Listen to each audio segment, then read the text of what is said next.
안녕하십니까. 저는 대구 중남구 교육연수위원장을 맡고 있는 김미경입니다.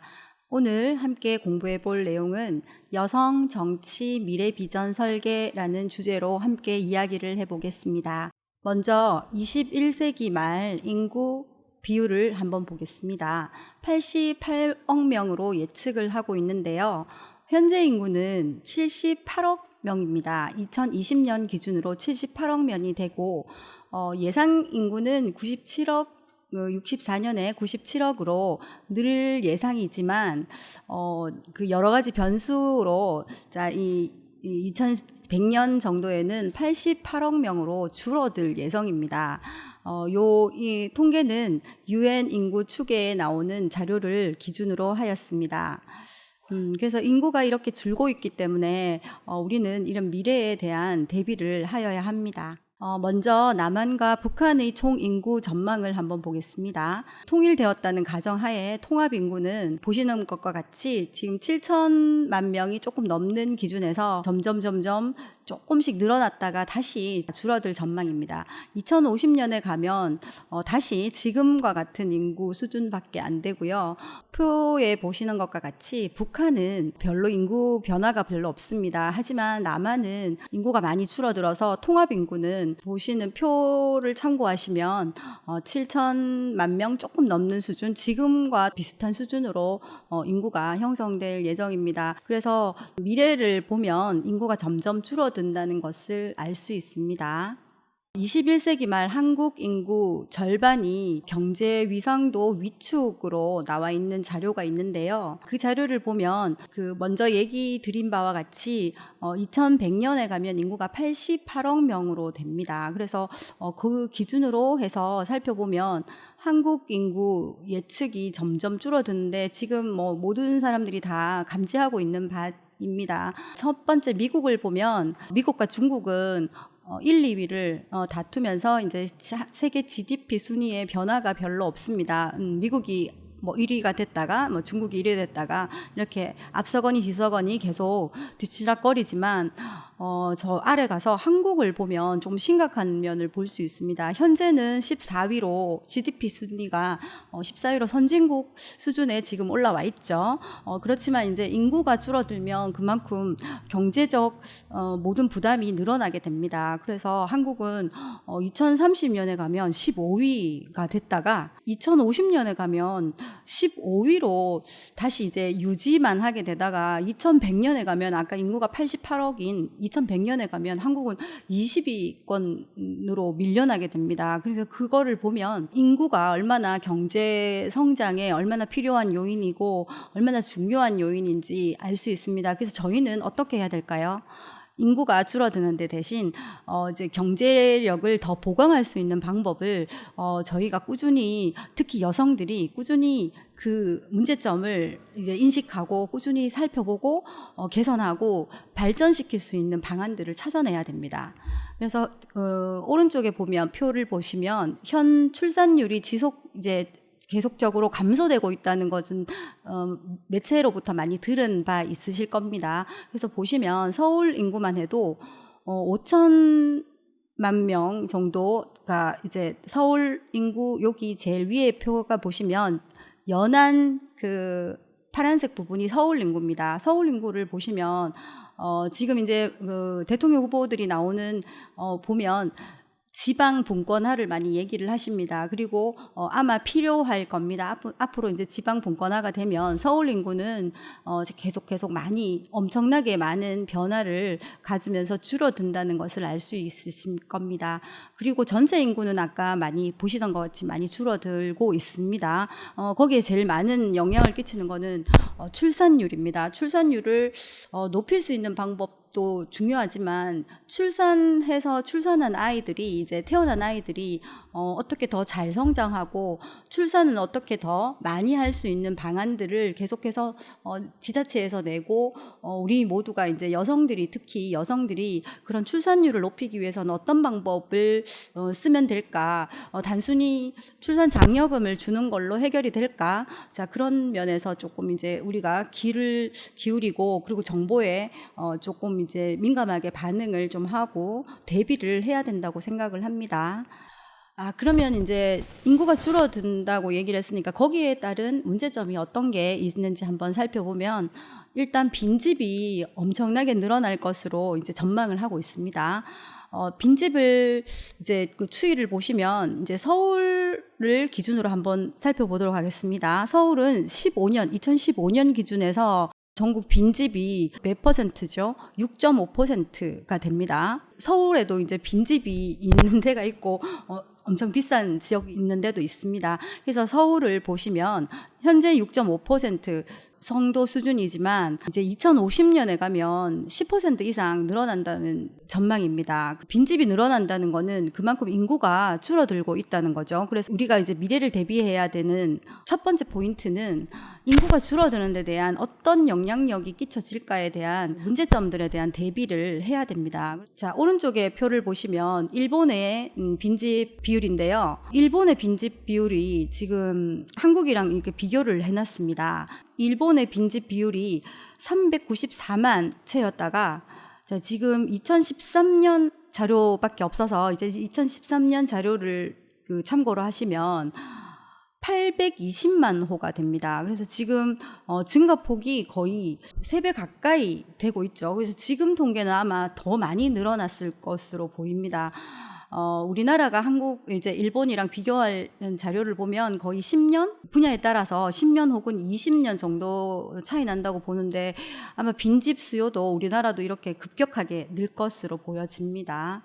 그 인구 분포 중에서 그나마 가장 많이 늘고 있는 부분이 다문화 가족 부분입니다. 다문화 가족 부분은 지금 2009년에는 27만 가구밖에 안 됐었어요. 자, 그렇지만 2020년에 보면 74만 가구로 거의 3배 이상 증가를 했습니다. 그 다음에 이제 추이를 보시면 2030년에는 121만이니까 거의 2배 가까이 늘고요.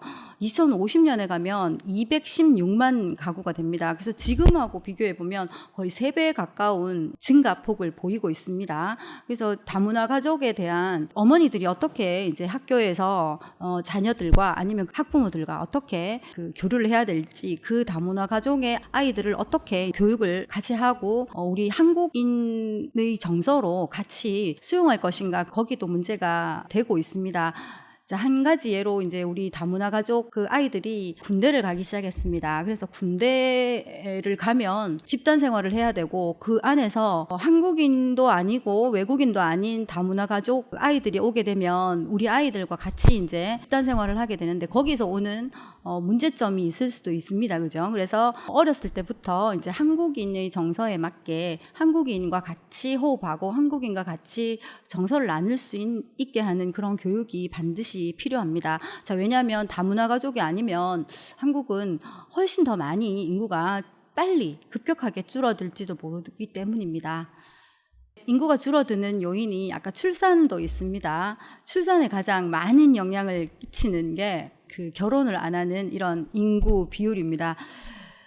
그래서 결혼을 안 하니까 이제 당연히 출산율이 줄어들고, 이제 그거를 위해서 우리는 대비를 하는데 이제 다문화 가족을 받아들이기 시작했습니다. 그죠? 지금은 뭐 다문화라고 하기도 어색한 이런 도시도 있습니다. 그러니까 예를 들어 안산 같은 도시 가면 다문화 가족이 거의 80% 이상이 다문화 가족입니다. 특별한 도시도 있지만 그 이외의 도시도 다문화 가족들이 아주 많이 있습니다. 결혼 이민이죠. 우리가 다문화 가족이라고 얘기하지만 결혼해서 이제 이민을 해오는 인구입니다. 결혼 이민 인구라고 얘기하는 거는 결혼 이민자와 그 후손을 얘기를 합니다. 좀 전에 화면 잠깐 넘어가 볼게요. 자, 다문화 가족 인구 추정치를 봤는데요. 요 다문화 가족 추정치와 결혼 이민 추정치가 거의 유사합니다. 자, 왜냐하면 이제 결혼 이민을 하게 되면 이 가족이 다문화 가족이 되기 때문입니다. 그래서 요 추이를 보시면서 이제 우리가 어떻게 이제 아이들을 조금 더 한국인으로 같이 살아갈 수 있는지 그런 이제 방안들도 마련해야 될 것 같습니다. 지금 이제 제일 많이 문제되고 있는 게, 제가 최근에 들은 군 안에서 집단 생활을 하게 되는 이 다문화 가족의 아이들과 우리 한국인이 원래 한국인이었던 아이들이 조금 이제 뭔가 마찰이 있을 수 있는 이런 내용을 들은 바 있습니다. 그래서 조금 걱정이 되는 바이기는 한데 그래도 우리가 인구가 줄어들기 때문에 어쩔 수 없이 우리가 감당하고 우리가 안고 가야 할 문제입니다. 그래서 해결 방안도 우리가 반드시 찾아내야 된다고 생각을 합니다. 자, 통일 한국의 GDP를 한번 보겠는데요. 통일이 가까워지고 있는 것 같죠? 그래서 통일이 되었다는 가정하에서 저희 GDP를 한번 살펴보겠습니다. 자, 통일 한국의 GDP를 보시면 2010년에 917이었다가 이제 2050년 지금 오늘 강의에서는 제가 2050년과 현재를 많이 비교를 할 텐데요. 2050년에 가보면 6,506억 달러로 이제 되게 많은 증가폭을 볼 수 있습니다. 그래서 통일이 되면 뭐 우리가 개발할 것도 많고 인구도 당연히 늘어나죠. 그래서 이렇게 GDP 성장이 예상이 됩니다. 자, 그 안에서 남한을 한번 살펴보도록 하겠습니다. 자, 남한의 GDP는 당연히 뭐 남한도 나름으로 많이 성장하고 있습니다. 917이었다가 이제 2050년에 가면 4,073으로 많이 증가가 되는데요. 우리가 이제 통일이 되면 6,056이나 되는 이제 한 2,000 정도가 차이 나네요. 그죠? 통일을 해서 반드시 그걸로 다 찾아야 됩니다. 1인당 국민소득도 마찬가지죠. 통일이 됐다는 가정하에서는 이제 13에서 현재는 이제 2020년이니까 저희가 28로 기준으로 보겠습니다. 이제 28 기준으로 보고 2050년에는 86천 달러가 됩니다. 보시면 한 3배 정도의 차이가 이제 성장률을 볼 수 있으시겠습니다. 남한만 가지고 가면 당연히 1인당 국민소득이 진짜 높을 수 있습니다. 왜냐하면 이제 인구도 적은 데다가 저희가 이제 이미 많이 남한은 북한이랑 지금 경제적 차이가 많이 나고 있기 때문에 1인당 국민소득에서는 2020년에 보시면 40이었다가 96으로 2배 이상 이제 증가가 되겠지만 그래도 전체 GDP를 보시면 증가폭이 훨씬 더 많습니다. 그래서 우리는 통일이 돼야지 될 것 같습니다. 그죠? 표를 보시면 조금 더 자세하게 알 수 있죠.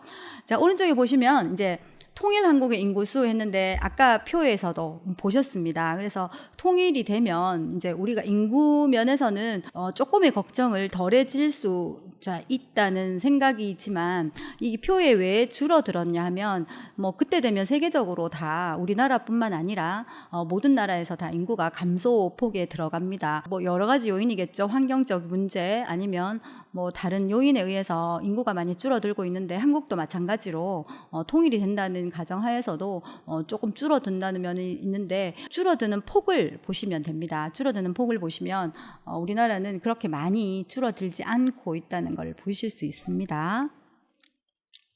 자, 여기 자료를 참고해서 보시면 한국은 1인당 이제 국내 총생산이 이렇게 쭉 해서 늘어날 전망입니다. 지금도 많이 늘어나고 있죠. 이미 선진국에 들어갔다고 하는 보도가 많이 있던데요. 표에 보시는 것처럼 2030년에 가면 이미 이제 지금보다 훨씬 20 이상 늘어났다는 것을 볼 수 있고요. 2050년을 기준으로 보면 현재와 거의 2배 정도 가까이 차이 나는 이제 증가폭을 보실 수 있고 중국은 인구가 많습니다. 그렇기 때문에 인구가 많은 요인에 의해서 국내 총생산이 늘어났다는 요인으로 보실 수 있습니다. 그 나머지 나라들은 거의 감소를 하거나 아니면 증가폭이 아주 미미합니다. 한국의 자료를 보시면 이렇게 많이 성장을 할 수 있습니다. 그래서 우리는 그 무한 가능성을 믿고 지금도 노력하고 있어야 됩니다.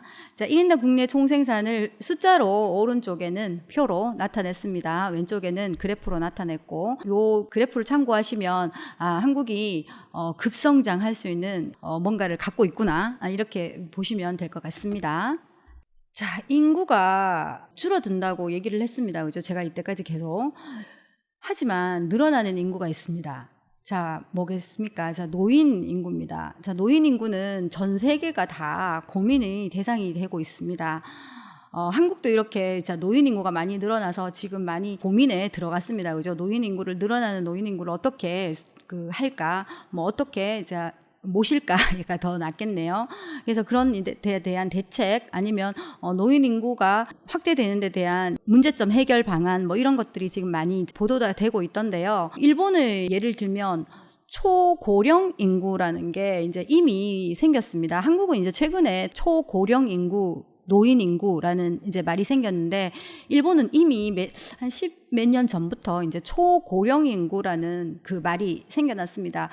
우리는 고령 인구 얘기하면 이제 나이 많이 드신 노인들 비중이구나라고 생각을 하는데, 그 노인 인구 중에서도 초고령 인구가 또 있습니다. 그래서 이 늘어나고 있는 노인 인구들에 대한 대책을 세워야 되는데, 그 중심에 있는 사람들이 누굴까요? 저희 여성들이겠죠. 아이들도 책임져야 되고 노인들도 책임져야 되고, 참 중요한 계층이 이 여성입니다.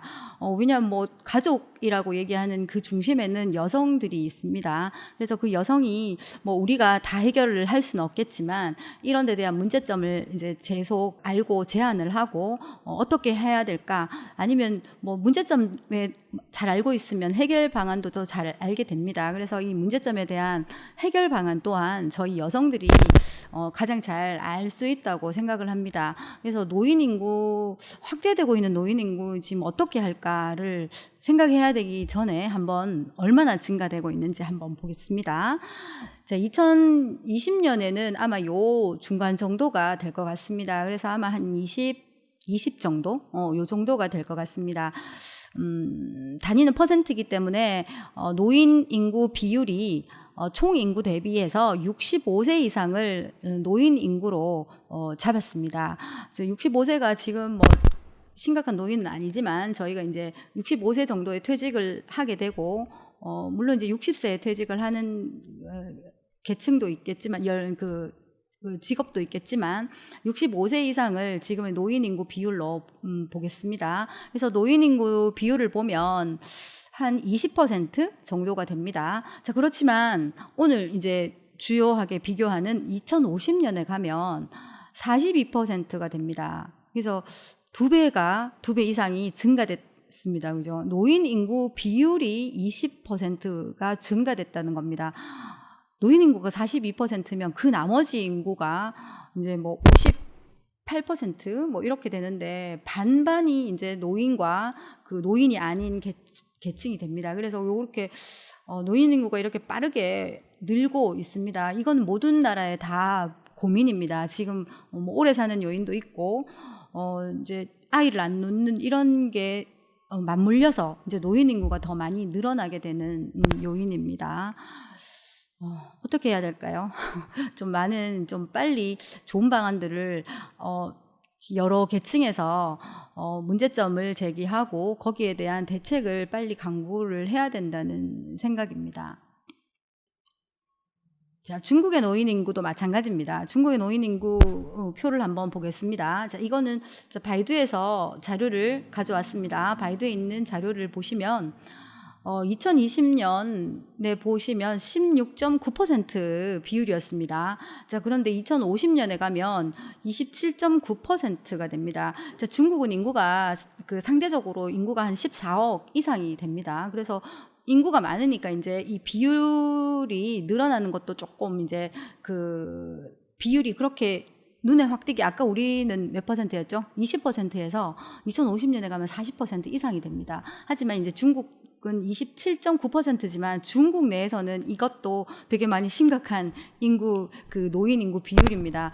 30%가 됩니다. 그죠? 노인 인구 비율이 30%가 된다는 거는 70%의 인구들이 이제 이 인구를 먹여 살려야 되는데, 14억에 30%면 상당한 인구입니다. 그래서 이 중국도 지금 벌써부터 이제 뭐 여성청 뭐 이런 데서 많이 노인에 대한 문제점, 노인 문제점이 아니고 노인 인구 증가에 대한 문제점입니다. 그래서 노인 인구를 어떻게 하면 될까라는 이제 문제점 해결 방안, 이런데 이제 논의에 들어갔습니다. 이미 들어가서, 왜냐하면 이제 중국은 우리나라보다 훨씬 퇴직 연령이 더 빠릅니다. 55세, 어떤 직군은 50세도 있습니다. 그래서 그때부터 이제 연금을 타서, 그리고 또 한국이랑 비교를 해보면, 자, 공무원 인구도 훨씬 더 많습니다. 공무원 인구가 비율이 70에서 80 정도가 됩니다. 그래서 되게 많은 인구들이 공무직 그에 속하기 때문에 이제 연금을 받아서 사는 인구들이 더 많은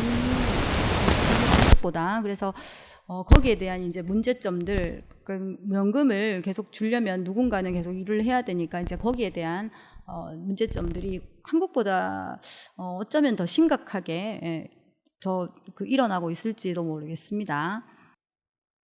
자, 인구 고령화가 가져오는 문제점들이 여러 가지가 있습니다. 저도 이제 나이가 들겠지만 인구 고령화가 가져오는 문제점들이 뭐 한두 가지가 아니겠지만 이제 그 중에 하나는 치매 인구 숫자입니다. 자, 치매 인구가 늘면 이제 보살펴야 되는 이제 사람들도 많아지고 뭔가가 심각해질 것 같죠. 그래서 치매 인구가 늘어난다는 이제 그 통계가 있어서 이제 한번 살펴보겠습니다. 자, 대한민국의 노인 치매 유병률을 보면 한 10명 중 1명, 10.2% 정도가 됩니다.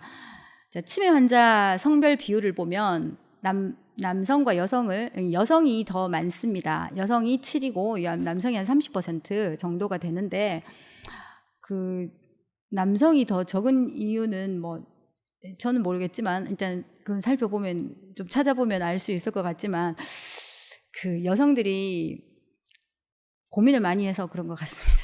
농담입니다. 자, 그리고 치매 환자 수 증가 추이를 보면 심각합니다, 아주.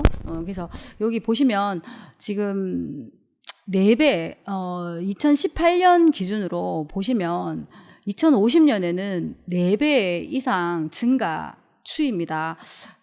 그래서 이게 아주 심각하게 되는데, 물론 이제 치매에 대한 이제 약도 개발되고 있고, 치매 환자에 대한 이제 빨리 찾아내서 이제 조금 이제 경증일 때 미리 치료하고 이런 치료도 있다고 들었습니다. 그렇지만 지금 치매 환자 수가 늘어나고 있는 거는 노인 인구 비율이 늘어나기 때문입니다. 그 중에서도 특히 초고령 인구가 늘어나기 때문에 이 치매 환자는 늘어날 수밖에 없는 요인이 됩니다. 자, 치매 환자가 늘어나게 되면 치매 환자는 그 방치를 할 수가 없습니다. 그래서 누군가가 돌봐야 되고 뭐 의료시설이 돌보든지 아니면 가족들이 돌봐야 됩니다. 그래서 치매에 대한 사회적 비용을 한번 살펴보면 2020년에 15.2조가 됩니다. 한 15조 정도가 됐는데 2050년에 가면 아까 4배 늘어난 치매 환자에 대해서 비용도 거의 4배, 뭐 4배가 조금 안 돼, 비용은 4배가 안 되지만 거의 4배 가까운 그 비용으로 증가하게 됩니다. 43조가 됩니다. 그래서 이 치매 환자를 뭐 없앨 수는 없겠지만 치매 환자에 대한 빠른 발견, 그다음에 이제 빠른 처리를 하게 되면 그 치매 속도를 느리게 이제 조정할 수 있다고 들었습니다. 그래서 그런 데 대한 이제 사회적 비용을 줄이기 위해서는 이제 그런 노력도 저희가 함께 하면 요 43조에 대한 비용이 줄어들게 되고 이제 요 비용을 다른 데로 이제 투자를 하면 뭐 좀 더 효과적이고 합리적이고 치매 환자도 줄어들고 뭐 여러 가지 이제 장점이 될 것 같습니다. 자, 치매 환자 1인당 관리 비용이 상당히 많죠, 그죠? 그래서 지금 부담이 이제 그 의료보험공단에서 이제 그 부담이 계속 늘어나고 있다고 얘기하더라고요. 이제 예전에는 안 됐던 보험도 이제 치매 환자에 대한 치매 약에 대한 뭐 그런 것도 계속 의료보험 처리가 되고 있으면 어떻게 되겠습니까? 이제 우리는 의료보험비를 더 많이 내야 되고 이제 그런 이제 그 문제점들이 맞물려 들어가게 됩니다. 그래서 이 문제는 제가 얼마 전에 이제 유튜브 영상을 봤는데 좀 많이 심각하게 이제 조금 사회적으로 같이 함께 고민하고 문제점을 찾아야 될 것 같습니다. 그러니까 초고령 인구가 늘어나는 데 대한 문제점들은 반드시 우리가 해결을 해야 되는 문제입니다. 그죠? 우리가 함께 함께 해야 될 가족들이기 때문입니다. 그래서 요 문제점들을 같이 함께 전문가들의 고민만 있으면 안 됩니다. 그래서 실제로 이제 그 치매 환자를 돌보거나 치매 환자가 있는 가족들이 함께 참여해서 가장 효과적인 그러니까 방법들을 찾아내고 이 사회적 비용을 줄이는데 우리가 좀 더 집중해야 될 것 같습니다. 자, 표가 있어서 이제 잠깐 보여드리는데요. 아까 치매 환자에 대한 관리 비용 1인당 연간 관리 비용이 2천만 원 이상이라고 하더라고요. 그래서 2천만 원 이상 이 1인당 가구 그 치매 환자 1인이 있으면 그 가족에 부담해야 될 그 비용이 2천만 원 이상이라고 합니다. 이게 뭐 2016년 기준의 그 비용입니다. 이 자료는 EBS 방송의 2부 뇌노화 방지 프로젝트라는 다큐멘터리 프로그램입니다. 그래서 혹시 뭐 관심이 있거나 조금 더 찾아봐야 되는 분이 있으시면 여기 찾아보시면 됩니다. EBS 다큐멘터리 프로그램 2부 뇌노화 방지 프로젝트입니다.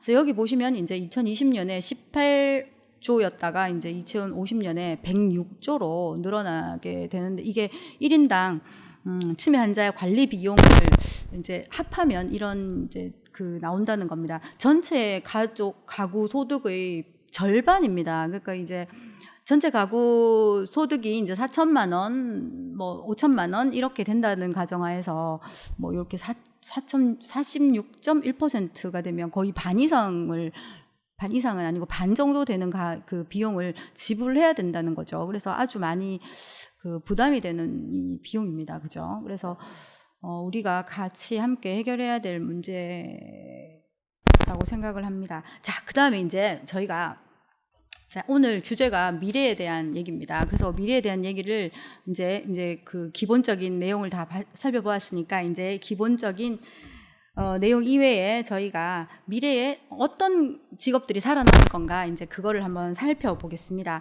그 많이 들어보셨죠? 이제 유튜브나 아니면 뭐 텔레비전에도 많이 나오더라고요. 그다음에 이제 그 책도 있습니다. 이런 이제 살아남을 직업. 왜냐하면 이제 저도 이제 그 중학생 아이를 키우는 엄마인데 그 우리 아이들이 이제 나중에 무슨 직업을 가져야지 이게 살아남을 수 있을까? 무슨 전공을 해야지 이 직업을 제대로 선택할 수 있을까에 대한 이제 그 고민을 하다가 보면 나중에는 무슨 직업이 살아날까? 나중에는 무슨 직업이 없어질까에 대한 이제 그 문제를 고민해야 될 수밖에 없습니다. 살아남을 직업을 보시면 이제 그 첫 번째 장에 쭉 남아 있는데 되게 의외의 그 직업으로는 레크레이션 치료사가 있습니다. 그러니까 모두들 함께 다들 우울한가 봐요. 그래서 레크레이션 치료사가 있습니다. 그 여담이지만 그 남자들 이게 조사한 그 리서치 그 근거가 없어서 제가 그냥 여담으로 얘기 드리는 건데요. 30대부터 50대까지 남성들이 가장 많이 고민하고 있는 고민의 1위가 무엇인지 아시겠습니까? 우울증이라고 합니다. 그러니까 남자들이 가장 고민을 많이 하는 게 누구랑 놀까, 누구랑 즐길까 이런 데 대한 고민을 한다는 거예요. 실제로. 그래서 아마 레크레이션 치료사가 이 살아남을 직업에 있는 것 같습니다. 자, 그다음에 이제 기계 설치, 수리 현장 감독관. 자, 이거는 저가 예전에 이제 그 한 20년 전쯤에 이제 어떤 그 미국을 갔다 오신 이제 교수님이 얘기하셨는데 미국에 가니까 모든 이제 빌딩이 되게 다 높더라. 그래서 자기가 이제 생각하기에 꼭 살아남을 직업으로 그 엘리베이터 그 수리공이 엘리베이터 관리사가 남을 거다 이렇게 얘기를 하셔서 이제 저희가 웃은 적이 있는데 이제 그런 맥락으로 이 기계 설치, 수리, 현장 감독관 이게 이제 살아남을 직업으로 있는 것 같습니다. 자, 그러면 이제 쭉쭉 밑에 보시면 정신 건강 당연하죠. 그래서 이제 다 같이 이제 혼자 즐기는 시간이 많아지면 그 상대적으로 이제 정신적 박탈감, 정신적 그 병이 더 많이 오게 되는 거겠죠. 그래서 정신 건강 치료사들, 청각학자, 작업 치료사 이래 쭉쭉 보시면 되게 의외의 직업들도 상당히 많습니다. 그죠? 뭐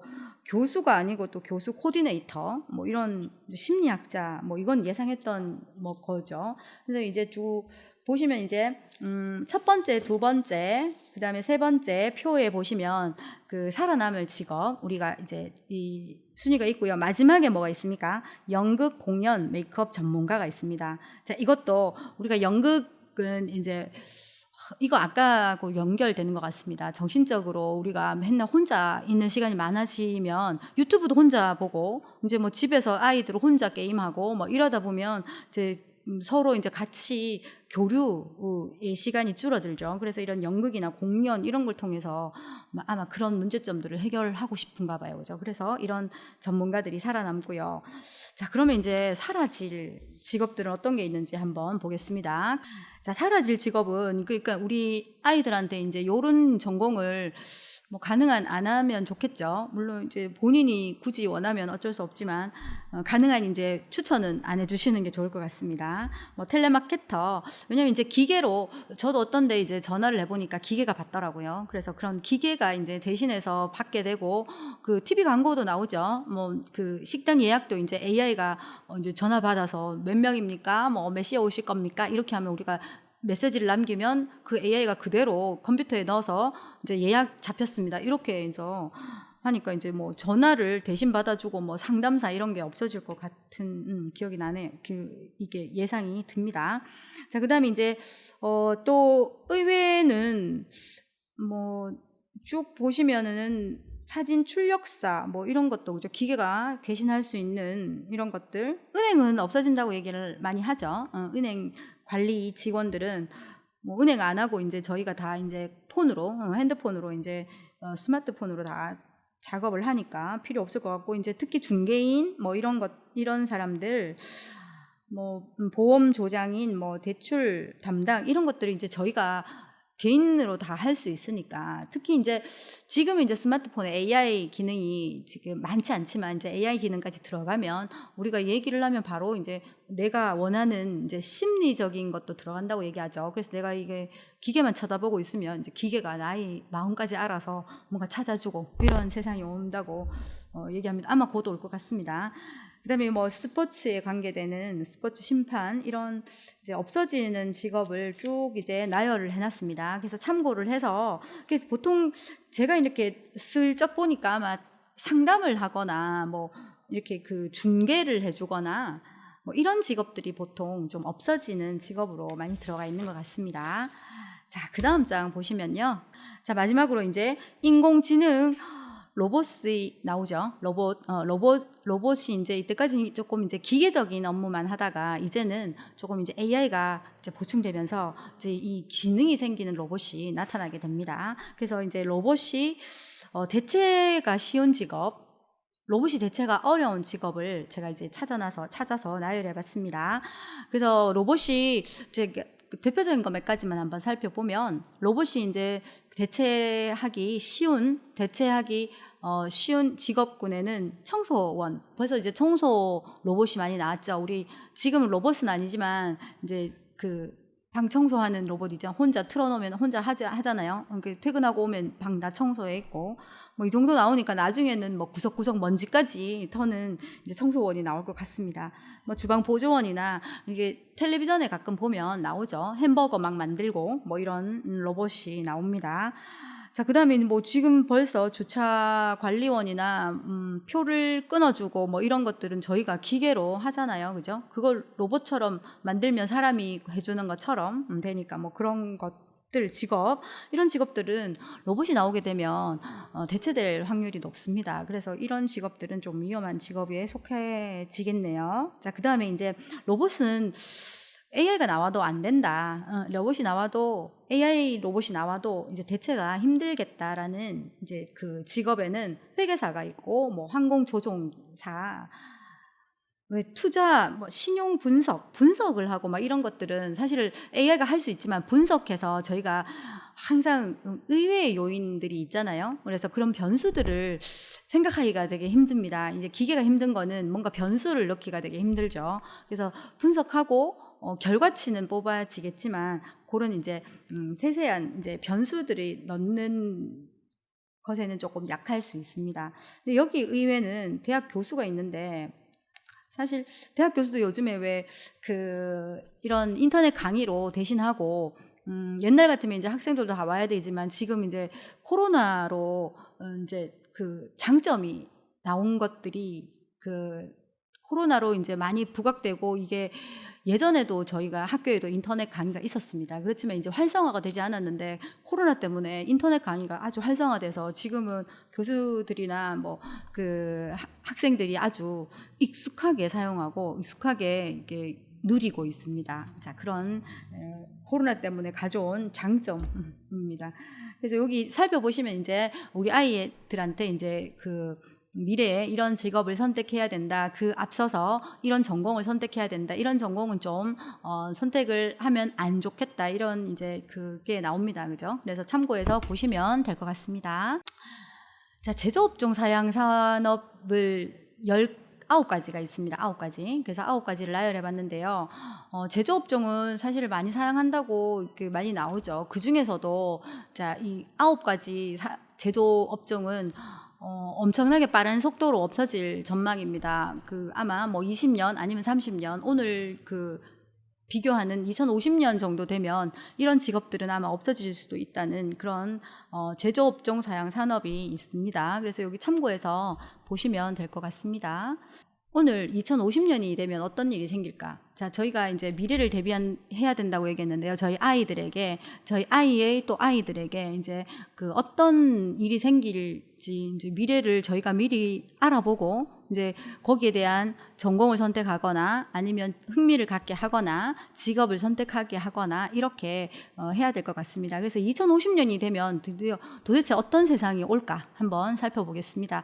2050년이 되면 아마 로봇이 사람의 일자리를 많이 대신할 것 같습니다. 그래서 지금 이제 대통령 후보들이 몇몇 후보들이 이제 얘기하는 그런 공약들에 보면 기본소득제라든가 이제 기본적으로 로봇세라든가 이런 것들이 주장하고 있는데요. 자, 이런 로봇이 많이 사람의 일을 대신 해야 됩니다. 그죠? 로봇이 못 오게 할 수는 없죠. 사람이 해야 된다고 로봇이 못 오게 할 수는 없습니다. 그래서 로봇이 오는 세상이 올 텐데 그때 되면 저희는 어떻게 먹고 살 건가? 저희 아이들은 도대체 어떻게 먹고 살 건가? 자, 거기에 대한 이제 로봇이 벌어들이는 돈을 어떻게 할 것인가? 여기에 대한 이제 고민을 시작해야 됩니다. 벌써. 왜냐하면 지금 벌써 로봇이 나오고 있죠. 그래서 이 로봇들이 대신하는 이런 이제 로봇들이 가져오는 경제적 이득에 대한 이런 이제 나눔 이런 데 대해서 어떻게 할까 한번 생각해 보려면 먼저 로봇은 어떤 일을 할까 한번 보겠습니다. 자, 글로벌 로봇 시장의 성장 전망을 한번 보겠습니다. 2020년에 보면 444억 달러였습니다. 2025년, 자, 5년 만에, 자, 이 시장이 1772억 달러가 됩니다. 지금 5년 만에, 지금 그냥 얼핏 봐도 한, 3배 이상, 그죠, 증가를 하게 됩니다. 5년 만에 3배 이상 엄청난 증가 량입니다. 연평균 32% 성장을 하고 있습니다. 그래서 저희는 모르는 사이에 로봇이 많이 성장하고 있고 특히 자, 미국과 중국 이런 로봇 선진국에 보면 로봇이 되게 많은 일을 대체하고 있습니다. 예를 들면 제가 중국에서 본 로봇은 되게 신기한 로봇은 어떤 절에 있었습니다. 절에 있는데 가면 이제 스님하고 보통 이제 저희가 이제 고민을 상담을 하잖아요. 근데 로봇 스님인 거예요. 스님 로봇 이렇게. 그래서 로봇 앞에 이제 가서 제 고민을 얘기를 하면 로봇이 내 심리를 읽어서 이제 해결점을 이렇게 얘기를 해줍니다. 이렇게 하면 되잖아. 이렇게 하면 된다. 이렇게 얘기를 해주는 로봇까지 나왔습니다. 그래서 이제 나의 심리를 아주 정말 나보다 더 잘 아는 로봇이 이제 곧 나올 것 같습니다. 그래서 내가 아무리 숨겨도 거기에 이제 속마음까지 들키는 이런 로봇이 나올 것 같습니다. 이 로봇 시장은 정말 엄청난 속도로 증가를 하고 있습니다. 그래서 여기에 반드시 저희는 어떻게 해야 돼요? 이제 사람이 해야 될 부분이 없어질 수밖에 없습니다. 그래서 여기에서 저희가 이 로봇과 어떻게 하면 로봇이 많은 세상에서 저희가 어떻게 그 이용을 좀 총명하게 할 수 있을까? 요런 이제 방안들을 강구를 해야 됩니다. 자, 로봇 시장이 얼마나 발달되고 있는가를 한번 보겠습니다. 영화 시장에도 많이 볼 수 있는데요. 로봇에 관한 로봇들의 세상만 그려지는 영화들이 아주 많습니다. 그 중에서 제가 몇 편을 소개하겠습니다. 자, 런딤이라는 이제 영화입니다. 자, 여기서는 주인공들이 다 로봇입니다. 그래서 여기에 로봇들의 뭔가 이야기, 로봇들의 사랑 이야기 이런 것들이 나옵니다. 자, 그 다음에 러브돌이라는, 자, 여기는 아마 여기는 정말 조금 위험하긴 한데 러브돌 해서 위험한 사랑이라고 이제 부제목이 달려 있습니다. 그래서 여기는 로봇과 주인공이 사람이 사랑하는 이런 이제 이야기입니다. 자, 그다음 영화는 레드 플래닛이라는 이제 2050년, 자, 오늘 제가 많이 비교 대상으로 하는 2050년에 이야기를 그려놨습니다. 그래서 2050년에는 이제 어떤 세상이 그려질까? 여기에는 많은 로봇 이야기가 나옵니다. 자, 그 다음에 브레이브 스톰이라는 영화입니다. 자, 판타지가 다 미래의 영화죠. 그래서 미래에 보면 로봇이 등장 안 할 수가 없습니다. 물론 이제 저희 어렸을 때 로버트 태권브이가 등장했지만 그것도 미래의 세계죠. 미래의 세계. 우리 어렸을 때 미래의 세계를 이제 로봇이 나와서 우리나라를 지켜주겠다, 지구를 지켜준다는 이런 이제 황당한 내용의 이제 로봇 만화 영화도 있었는데, 자, 지금도 나옵니다. 이게 2018년 9월에 개봉한 영화인데요. 이제 판타지 영화입니다. 판타지 영화 좋아하시는 분들은 요 보시면 이제 로봇 이야기가 전개됩니다. 자, 그래서 이렇게 로봇에 관한 이제 시장이 아주 급성장하고 있습니다. 모든 분야에서. 자, 이 로봇 시장이 참 문제가 되고 있다고 얘기를 하면 또 반발을 할 수도 있겠지만, 어쨌든 문제가 조금 저 입장에서는 좀 문제가 되고 있다는 생각인데요. 로봇이 시장 중에 지금 현재 기준입니다. 로봇 시장 중에 가장 큰 비율을 차지하고 있는 게 섹스 로봇입니다. 그래서 로봇이 애인이 되고 로봇이 부인이 되고 이렇게 해서 주문하면 이 로봇들이 집으로 배달됩니다. 그래서 이 집으로 배달되는 로봇하고 사랑을 나누고 이런 세상이 곧 올 것 같습니다. 왠지. 지금도 저는 깜짝 놀랐는데 이제 비중을 듣고 로봇 시장에 가장 많이 차지하고 있는 비중이 이 섹스 산업이라고 얘기를 합니다. 그래서 로봇이 가지고 오는 이런 문제점들이 아주 많을 것 같은 예감이 듭니다. 자, 밑에 보시면 이 사진을 보시면 그냥 얼핏 보면 아주 사람 같죠. 이게 점점 더 사람 같게 만들어지겠죠, 그죠? 그래서 이제 수요자들을 만족시킬 만한 그런 게 등장하고요. 자, 뒤쪽에 보시면, 자, 뒤쪽에 있는 요 왼쪽에 있는 사진은 정말 사람 같습니다. 그죠? 진짜 지금 현재 나와 있는 로봇인데 이제 주문하면 집으로 배달된다고 합니다. 그래서 물론 이제 지금은 못 가겠지만 주문해서 이제 집에 애인으로 부인으로 이렇게 놔둔다고 합니다. 자, 그다음에 이제 실제로 이제 사람이 섹스 로봇과 같이 이제 사랑을 나누는 그런 장면이고, 이 시장이 엄청 크다고 얘기를 하더라고요. 그래서 조금 걱정이 많이 됩니다. 로봇이 발달하게 되면 또 이런 문제점들, 그러니까 사람과 사랑을 나누는 게 아니라 이제 기계와 사실은 이렇게 되잖아요. 그러면 출산율 당연히 줄어들겠죠. 그래서 모든 문제점들을 많이 가지고 올 수 있습니다. 자, 계속해서 이제 로봇으로 이제 아이도 안 놓고 아이 안 놓는 대신에 이제 로봇 아이를 로봇으로 만들어서 계속 이제 우리 강아지처럼 이렇게 집에서 이제 아이 하면 아이가 이제 로봇 아이가 박수도 치고 애교도 부리고 이렇게 해서 놀고요. 그다음에 이 로봇이 이제 가족을 다 형성하고 사람 한 사람의 로봇 이렇게 가족이 구성될지도 모르겠습니다. 앞으로는. 그래서 아이 로봇도 있습니다. 자, 그다음 보시면 이제 긍정적인 로봇 시장을 보시면요. 로봇이 이제 뭐 설명해 주고 로봇이 걸어가서 뭐 알려 주고 뭐 길 안내도 하고 뭐 이런 것들 나와 있죠. 자, 그다음에 이제 로봇이 이제 발달하게 되면 우리가 이제 교통수단도 로봇으로 할 수 있습니다. 그래서 로봇을 집에서 함께 이제 이야기하다가 그 로봇을 타고 또 다른 데로 이동을 하기도 하고 그 로봇과 함께 뭔가 만들어내기도 하고 뭐 이런 세상이 올 수도 있습니다. 그래서 이런 것들은 아주 긍정적인 면이 되겠네요.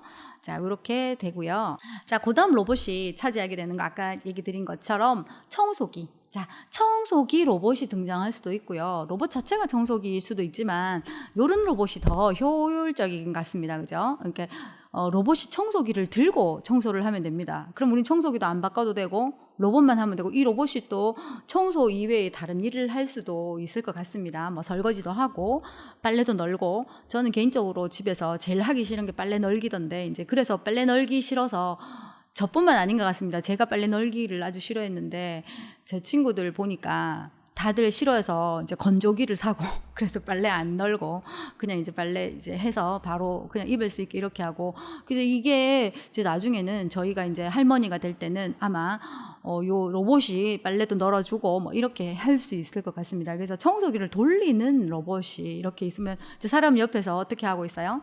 이제 그냥 이제 쳐다보고 쉬고 있으면 됩니다.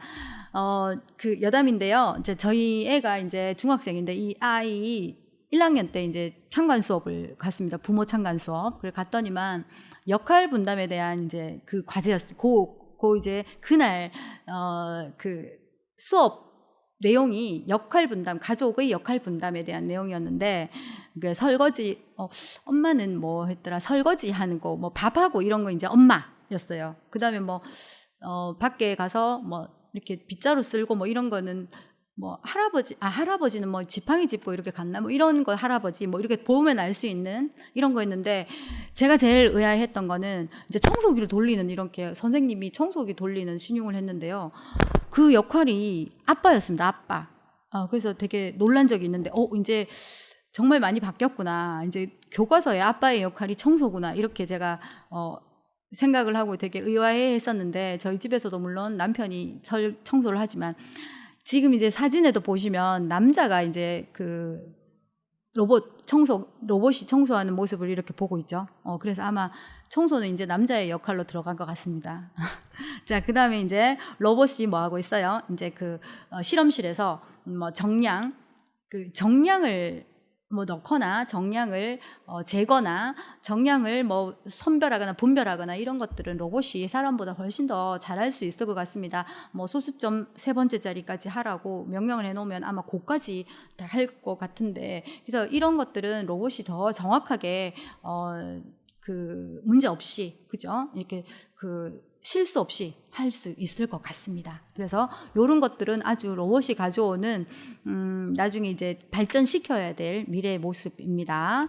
자, 그다음에 이제 요거는 로봇이라고 하기는 좀 그렇지만 그 모습은 모습을 하고 있지 않지만 요 기계의 원리는 로봇입니다. 그래서 이 기계의 원리 로봇인데 요 기계는 로봇의 원리로 습도와 수분 햇빛양 아니면 식물이 자라는데 필요한 그 데이터들이 있죠, 그죠? 그래서 그 영양분들을 아주 그 과학적으로 분석해서 제공을 합니다. 그래서 딱 적당한 햇빛양, 딱 적당한 물론 이제 그 기계로 만든 딱 적당한 수분양, 딱 적당한 뭐 이런 그 식물이 자라는데 영양분들을 딱 공급해서 아주 제일 적기에 요 식물들을 만들어냅니다. 식물들을 키워냅니다. 그래서 우리는 딱 뚜껑을 열고 이제 여기서 야채를 가져와서 먹으면 됩니다. 그래서 이제 굳이 이제 시장에 가서 막 안 해도 집에 요 기계를 한 개 딱 들여놓으면 이제 저희는 텃밭이라는 개념이 좀 없어질 수도 있습니다. 물론 이제 그 도시농업으로 이제 도시에 공원도 조성하고 그건 반드시 필요합니다. 왜냐하면 이제 선소가 계속 줄어들고 있고 이제 빌딩이 많아지고 있으면 그거는 필수적으로 필요하지만 집에서 먹는 야채라던가 뭐 집에서 먹는 이런 뭐 이렇게 우리 옥상에 키우고 아니면 베란다에 키우고 이렇게 하는 것들 있죠. 그런 것들은 이런 기계를 통하면 뭐 아주 과학적으로 분석한 그 데이터에 의해서 딱 그 적당한 시기에 딱 재배해서 만들어 먹을 수 있고, 이제 예를 들면 이제 일주일 후가 이제 그 가족의 파티다 이렇게 하면 그 일주일을 맞춰 놓고 이제 그 식물을 키우면 그날 상추를 뽑아 먹고 뭐 이런 것들도 가능할 수 있을 것 같습니다. 그래서 이런 기계들도 로봇이 만들어내는 세상입니다. 자, 미래가 가져오는 이제 문제점들이 아까 제가 오늘 제기한 문제점 이외에도 많겠지만, 제가 오늘 제기했던 문제점들은 저는 초고령 사회, 자, 인구가 줄어드는 것들, 뭐 이런 것들을 얘기했습니다. 자, 그러고 나서 거기에 덧붙여서 정말 그 위기가 오는데요. 환경 위기는 뭐 모두들 얘기를 하죠. 그래서 지금 환경에 대한 문제를 많이 제기하고 환경에 대한 문제를 많이 해결하기 위해서 많이 노력하고 있는데요. 자, 그 중에 하나가 자, 물 부족이 있다고 합니다. 그래서 물 포럼도 지금 해서 뭐 1년에 한 번씩 물 포럼을 해서 물을 어떻게 하면 이렇게 깨끗하게 잘 관리하고 오래도록 우리가 먹을 수 있을까에 대한 이제 그 학문적인 교류를 하고 연구를 하는 단체들이 있던데요. 이제 그 2050년에 가면 심각한 물 부족이 있다고 합니다. 그래서 20억 명 이상이 그 물 부족한 지역에서 살고 있을 수밖에 없다고 합니다. 2050년까지 최소 4명 중에 1명은 이제 물 부족으로 뭔가 그 물 부족이라는 거는 모든 게 다 포함되니까 물이 정말 부족할 수도 있고 양이 부족할 수도 있고 물이 깨끗하지 않아서 문제가 있을 수도 있고 뭐 그 안에 여러 가지 문제점들을 동반할 수 있습니다. 자, 그런 물 부족 그 문제점들을 안고 살아가게 됩니다. 자, 여기에 가장 밀접하게 물론 이제 가정일을 집안일을 여성들이 다 하는 건 아니지만 여성이 많이 그 해결해야 되는 문제 중에 하나죠. 그러니까 물을 제일 많이 그 접하는 그 계층이 여성들입니다. 아이들, 여성들 뭐 씻기도 해야 되고 밥도 해야 되고 뭐 여러 가지 물이 들어가는데 여기서 저희 여성들이 가장 어려움을 겪을 수 있을 것 같습니다. 어쨌든 이 물 부족은 제가 그냥 추가로 조금 넣어놨는데 물 부족 현상 지금부터, 자, 2050년이 별로 남지 않았습니다. 그래서 지금부터 우리가 같이 함께 고민해야 될 과제 중에 하나라고 생각을 합니다. 2055년 세계 미래 보고서라는 책이 있습니다. 자, 여기 책에 보면 지금 많은 사람들이 이제 이 책도 나름대로 좀 베스트셀러였습니다. 그래서 박영숙 교수가 이제 발간한 책인데요. UN 미래 보고서라는 2017년에 출간한 책이지만 지금하고 뭐 거의 유사해서 한번 이 책에 있는 내용을 한번 살펴보도록 하겠습니다. 이 책에는 이제 2055년에 우리가 이제 그 누릴 세상, 우리가 함께 할 세상에 대해서 많이 적어놨습니다. 그래서 이렇게 미래를 함께 고민하는 사람들이 생각보다 많이 있습니다. 미래의 교통수단으로 하이퍼루프가 있습니다. 하이퍼루프는 비행기보다 빠른 속도의 교통수단입니다. 그래서 비교를 한번 해볼게요. 비교를 한번 해보면 KTX 같은 경우에 지금 현재 300km로 달립니다. 그래서 대구에서 서울을 가게 되면 1시간 40분, 2시간 가까운 시간이 걸리는데요. 하이퍼루프는 1200에서 1400km의 속도로 달리게 됩니다. 그래서 서울과 부산을 가게 되면 18분, 대구에 설지 안 설지 모르겠지만 대구에 서게 되면 뭐 15분 뭐 이렇게 해서 갔다 올 수 갈 수 있을 것 같습니다. 그래서 아주 빠른 속도의 그 교통수단이 등장하게 됩니다. 그래서 하이퍼루프는 신개념의 이제 철도라고 볼 수 있는 거죠.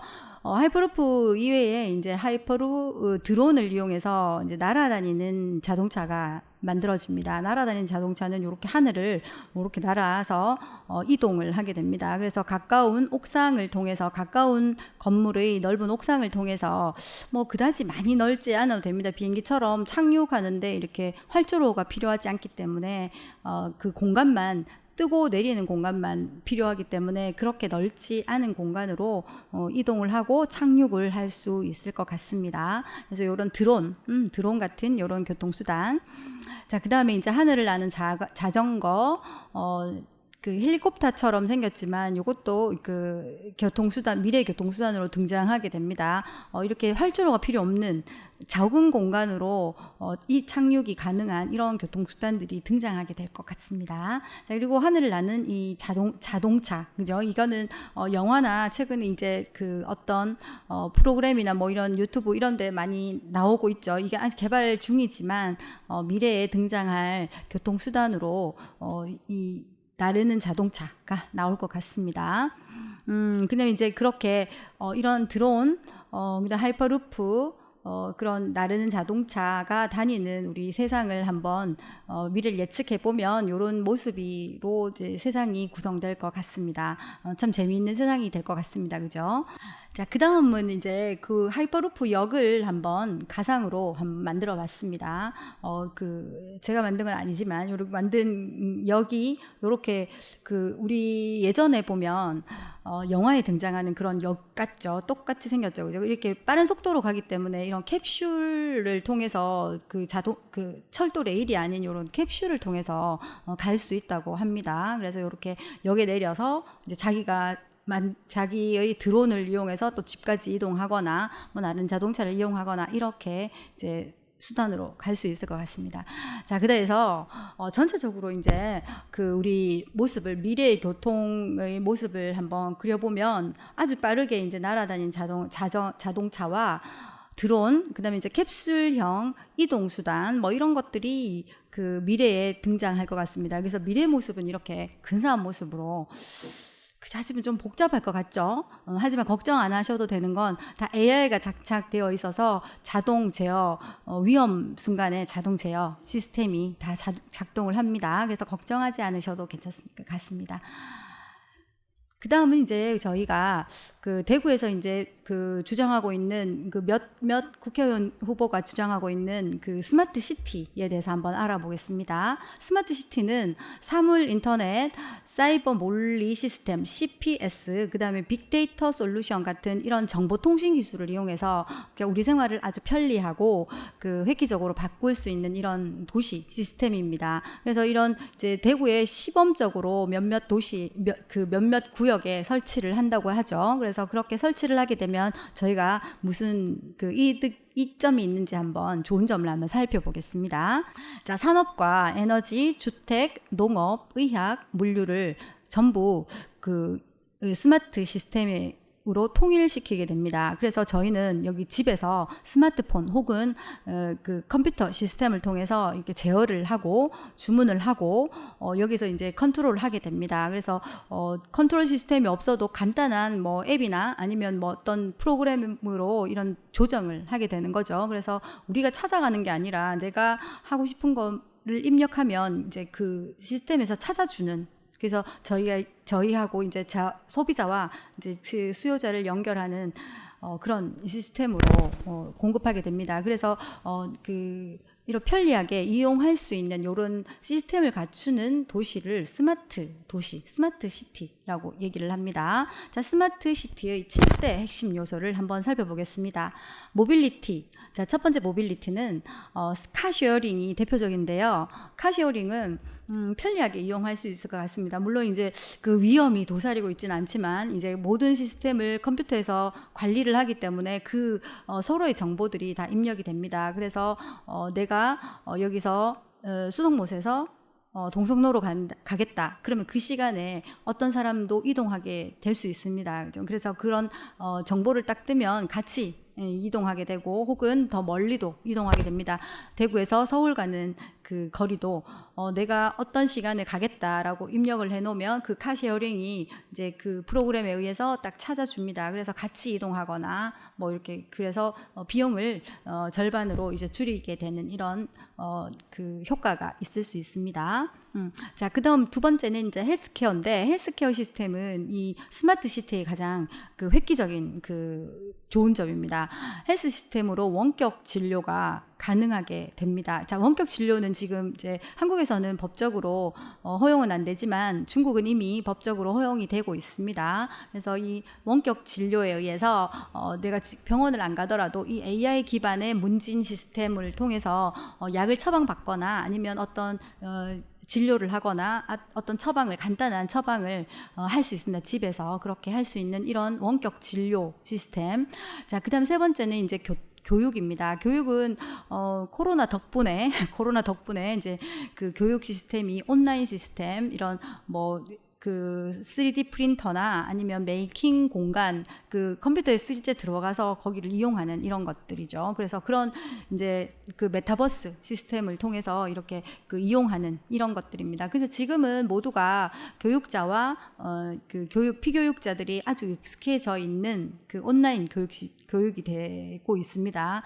이제 코로나 때문에 이제 모든 사람들이 줌 교육이나 뭐 이런 것들이 아주 익숙해졌더라고요. 그래서 이런 이제 그 교육 시스템, 그다음에 에너지나 환경, 뭐 그 음식물 쓰레기 아니면 집에서 나온 쓰레기들을 어떻게 이제 환경으로 재원으로 이용할 수 있는 이런 시스템을 이제 이런 그 스마트 시티 프로그램에 의해서 같이 이제 나눌 수 있습니다. 자, 그다음에 거버넌스. 자, 여기는 그 아직 그 활성화되고 있지 개발 중인 시스템이긴 하지만 이런 거버넌스, 그래서 디지털 트윈 아니면 블록체인 이런 이제 시스템에 의해서 리빙 랩 운영 이런 것들이 있습니다. 자, 그다음에 문화와 쇼핑.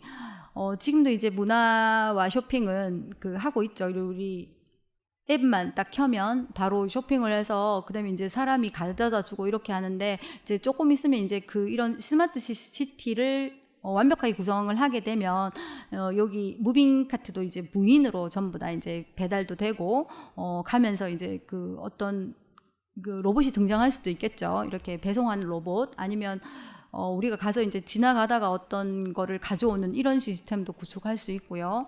이제 일자리 시스템, 내가 일하고 싶은 데를 입력해 놓으면 이제 거기서 필요하면 이제 그 연결해주는 이런 것들도 전부 다 이제 스마트 시티 시스템에 의해서 할 수 있습니다. 자, 그다음 이제 그 마지막 부분으로 저희가 살펴볼 내용은요, 그 환경 문제입니다. 환경 문제. 그래서 스마트 그리드라는 그 용어가 있는데요. 환경 문제에 들어가게 되면 요 용어에 익숙해져야 됩니다. 그래서 똑똑하다는 스마트와 전력망 그리드 합성해서 스마트 그리드라는 차세대 전력망입니다. 그래서 여기서는 전력 제어부터 데이터 분석까지 다 수행하는 이런 그 폭발적인 이제 데이터들이 아주 많아지죠. 그래서 이런 빅데이터 시스템, 거기에서 제가 아까 얘기했던 5G를 통해서 이제 그 빨라져야 되니까, 왜냐면 빨리 정보를 입력하고 빨리 해결 방안을 마련하고 정보를 받고 이렇게 돼야 되니까 이런 5G 시스템 우리나라는 뭐 문제 없을 것 같습니다. 그래서 이 스마트 그리드를 통해서 이제 그 조명이나 뭐 냉난방 이런 시스템을 자동 제어를 하는 겁니다. 우리는 지금은 내가 플러그를 뽑고 뭐 이렇게 끄고 뭐 이렇게 해야 되지만, 이제 조절을 딱 해놓으면 몇 시부터 몇 시까지는 끄고 뭐 이런 조절해 놓으면 이제 그 맞게 전력이 공급됐다가 또 중단됐다가 이렇게 해서 이제 그 전력들을 조절하는 겁니다. 냉난방 마찬가지입니다. 그렇게 해서 피크 시간 그런 에너지 사용 을 절약할 수 있는 이런 효과가 있습니다. 새벽에 많이 그 남는 에너지를 많이 이제 그 이용하는 거죠. 그래서 신재생 에너지를 이제 뭐 풍력, 지금 많이 개발하고 있는 풍력, 뭐 바이오매스, 지열, 뭐 폐기물도 지금은 에너지로 많이 이용하고 있습니다. 그래서 이런 것들을 통해서 이제 스마트 그리드 시대를 만드는 겁니다. 자, 여기서 조금 이제 그 눈여겨봐 놓을 거는요, 그린워싱이라는 용어입니다. 자, 그린워싱은 그린과 화이트워싱이라는 이제 합성어인데, 기업들이 그 겉으로는 이제 친환경을 할 것처럼 이렇게 광고를 하고 녹색 경영 막 이렇게 얘기를 하지만 실제로는 이거 하지 않는다는 그런 얘기입니다. 그래서 그런 이제 말이 그린워싱인데, 그러니까 이제 표면적 그 환경 보호겠죠. 그래서 이런 그 오염 문제에 대해서는 말 안 하고 이제 겉으로는 완전 친환경 제품입니다 이렇게 이제 광고하는 이런 것들을 그린워싱이라고 얘기합니다. 그래서 저희가 알고 있는 이제 그 그린 환경 운동을 되게 잘하고 있는, 환경 보호를 잘하고 있는 기업이 어떻게 됩니까? 이렇게 이제 여론조사를 한 이제 여론 결과가 있습니다. 거기 보면 뭐 LG요, 뭐 삼성이요, 뭐 그 휴지 회사 뭐 이게 뭐죠? 그런 이제 대기업들이 이렇게 막 등장하더라고요. 그래서 왜냐하면 이제 그런 기업들이 광고를 우리는 환경 보호 시스템으로 갑니다. 환경 보호를 하고 있습니다. 이렇게 얘기를 하지만 실제로는 그 환경 보호를 실제로는 안 하고 있는 데가 훨씬 더 많습니다. 그래서 그런 이제 그린워싱을 누가 해야 되냐면 저희 여성들이 해야 됩니다. 그래서 제일 잘 알고 있습니다. 이게 겉으로는 이렇게 하지만 우리 아이한테 들어가는, 우리 아이가 입을, 아니면 우리 아이가 뭐 해야 될 이런 것들이 다 이제 그린워싱 그 제품이 됩니다. 그래서 이게 실제로 정말 환경 보호 제품인지 아니면 환경 보호만 하려는 이런 제품인지 이렇게 구분해 내야 된다는 거는 여성들의 이제 몫인 것 같습니다.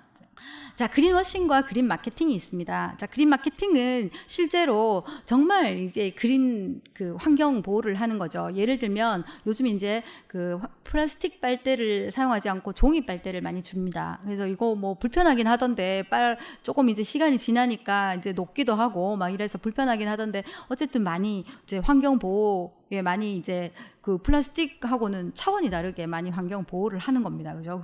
그런 거는 실제로 그린 마케팅입니다. 자, 그렇지만 그린워싱은 좀 전에 얘기 드린 것처럼, 자, 겉으로는 이제 막 그 나무를 몇 그루 심어야지 뭐 휴지가 만들어집니다 막라고 광고를 하고 있지만 실제로는 나무를 심는 나무를 심는 일을 아주 조금밖에 하고 있지 않다고 그랬죠. 매출액의 뭐 1%도 안 하고 있다는 이런 이제 결과들이 있습니다. 그래서 그런 것들은 저희 소비자들이, 특히 여성들이 찾아내야 됩니다. 그래서 진짜 실제로 휴지를 만들기 위해서 정말 많은 나무를 심고 있는지, 뭐 겉으로만 이제 우리는 뭐 나무를 보호합니다라고 해서 그렇게 얘기를 하고 휴지를 만들고 있는지 진짜 그거를 꼼꼼히 살펴보는 이런 시각을 가져야 된다는 겁니다.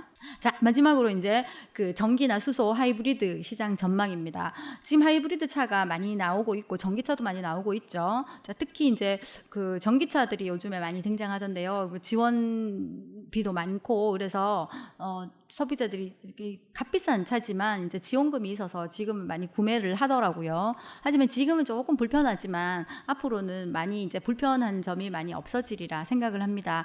그래서 이제 추이를 보시면 2013년에 하이브리드 차의 경우요 153만 대였습니다. 그렇지만 2030년에는 863만 대로 추정을 합니다. 그래서 하이브리드 차는 뭐 이렇게 두 개 다 이용하는 거죠. 전기도 이용하고 뭐 휘발유도 이용하고 같이 이용하는 차입니다. 그래서 보시면 이제 많이 늘어나고 있죠. 그다음에 전기차의 경우도 마찬가지입니다. 전기차의 경우도 9만 대였다가 이제 그 2030년에 가면 307만 대로 늘어납니다. 이게 어마어마한 증가 추세입니다. 그죠? 그래서 이제 앞으로는 휘발유 차보다는 훨씬 더 전기차들이 훨씬 많이, 하이브리드 차가 훨씬 많이 다닐 거라고 생각을 합니다. 그래서 이런 차원에서 이제 미래의 시장을 보면 이제 소비자의 구매도 이제 앞으로의 전망도 전기차, 하이브리드 차에 조금 더 집중을 하면 우리가 미래를 제대로 보는 여성이 될 수 있을 것 같습니다. 자, 오늘 여기까지 강의를 하고요. 자, 제 강의를 마치면서 그림 하나를 감상하겠습니다. 자, 신윤봉님의 천소답청입니다. 그래서 여기 보면 아주 유유히 말을 타고 이제 그 풍경을 즐기는 기생과 선비들이 나옵니다. 되게 그 생소한 화면이지 않습니까? 웃기는 화면은 조금 이제 주의 깊게 봐야 되는 거는 말을 타고 있는 거는 전부 여성입니다. 자, 그리고 뒤에서 걸어가는 건 다 선비들. 선비들이 이 여성들한테 다 자리를 양보해서 선비들은 걸어가고 여성들은 편안하게 이제 말을 타면서 즐겁게 이렇게 풍경을 즐기고 있는 연소답청이었습니다. 자, 오늘 강의를 이것으로 마치겠습니다. 감사합니다.